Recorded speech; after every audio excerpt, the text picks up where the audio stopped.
I would like to say that I am in favor instead of against SB 1. Originally, I signed up, I was against it, but I am in favor of it. So I want to say keep obstruction of a poll watcher as a Class A misdemeanor. And also, I'm just going to go through my bullet points because I know 2 minutes will go by fast. I would like to ask some questions, and that is, why are election administrators allowed to recreate ballots? Only the Secretary of State should be allowed to create ballots. And I think that's a very important point that needs to be examined. Last year, I filed 5 cases as the former Republican Party chair for Bexar County. I filed 5 cases of election irregularities with the Attorney General, and they're still under investigation. Senator Melendez, you said that you wanted to consider limiting the number of poll watchers in Central Count. I completely disagree with you on that. If you're not doing anything wrong and the law allows us in there, why do you want to handcuff us? If you're not doing anything wrong, you don't have anything to hide, why do you want to do that? So I say, don't handcuff us, let us stay in there. As a poll watcher, I have witnessed thousands upon thousands of mail-in ballots without creases. Now, when these ballots come in and they've been mailed, shouldn't they have creases? As a poll watcher, I've witnessed them come in without creases. So explain that one to me. Also, election judges should be the only ones running the zero tape. Currently, they are not running the zero tape. I've been an election judge for 30 years. It is not hard to run a zero tape. Our election judges are not running the zero tape. Someone else is doing it for them. Also, if you want to go back to how to figure out this mess, go back to one-day elections. One day. That's it. That's going to solve the whole problem. Thank you. Members, questions for Cynthia? Oh, yes, I'm sorry. Senator Menendez. Thank you. Ms. Brehm, I think you misunderstood me. I didn't mean that we shouldn't have them or handcuff in any way. What I meant, No, I got that. I'm saying you're handcuffing us if you want to limit the number of poll watchers in there. Let's take this to an extreme. What if you had 5 people trying to count and you had 20 poll watchers, and then the 5 people couldn't possibly do their job if you had 20 or 30 poll watchers? My point is that there has to be a reasonable balance between number of poll watchers and the people trying to do their job. That's all I'm trying to say. Okay, so let's talk about this. So, for 25 years, where I live, no one was allowed to go in there until I became chair.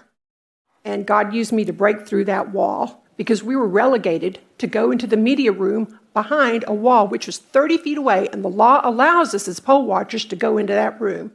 We went into that room, finally, only in the last few years, and even upon that, we were limited to the number of people that could go in there. We weren't doing anything. We were just observing.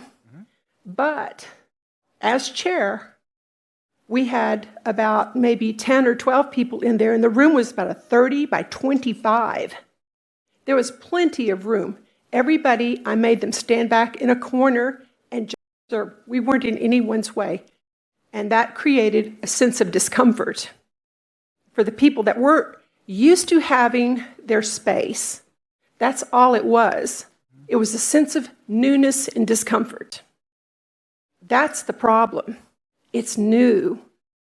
And so there shouldn't be any reason. I called the Secretary of State's office and I asked them, I said, look, if the law allows poll watchers in there, why is there a problem for poll watchers going into Central Count? If the law allows me to go into Secretary of State's office and watch you do your work, are you going to have a problem with me watching? And Secretary of State said, absolutely not. I said, why is it? In my Central Count, they don't want me in there. They don't want me watching. And they said, that's a very good question. Why is it? So now you are going back and you're listening. And I know you're trying to do your job. And you will recall when I first met you and you first got elected, I said, I've heard good things about you. And now today I hear you say, oh, well, we need to look at limiting. No, you don't. Don't limit us. Let us do what the law allows us to do. And that is to watch what is going on. You're up for re-election. What happens if next time you're on the cutting board? I'm not worried about that. What I'm telling you is that no one is saying that you can't watch. I'm just saying that there has to be a normal amount of people because they're trying to do a job, because I don't even understand why there's an issue, but I'll leave it at that. No one is saying that poll watchers should not be allowed to watch or be in the room. You know what? Even as chair, I was told I couldn't go in there, and we found through the audit log that there was activity going on in there when we were told there wasn't. Oh yeah. So obstructing a poll watcher exists, okay? And going back to what you're saying, if they don't want you in there, you're not going in there. All right? So leave the law alone. Don't mess with it. Don't complicate it. Don't limit us. And we've been very fair. The last time I went in for this municipal election, guess how many people went in there? Senator Menendez, with all due respect. Sorry about that. It's okay. 3. That's fine. As long as 3. people are 3. allowed to That's go all in. that went in for the municipal election. Yeah. You know why? And I forgot which senator it was, but you're right. It's hard to find poll watchers. It is hard. People don't want to do it. But you know what? Poll watchers are the backbone. We are the ones that stand between communism and democracy. Poll watchers are the ones that stand between totalitarianism Hold on a and second, freedom. Cynthia. Cynthia, hold on a second. Cynthia, hold on a second. Members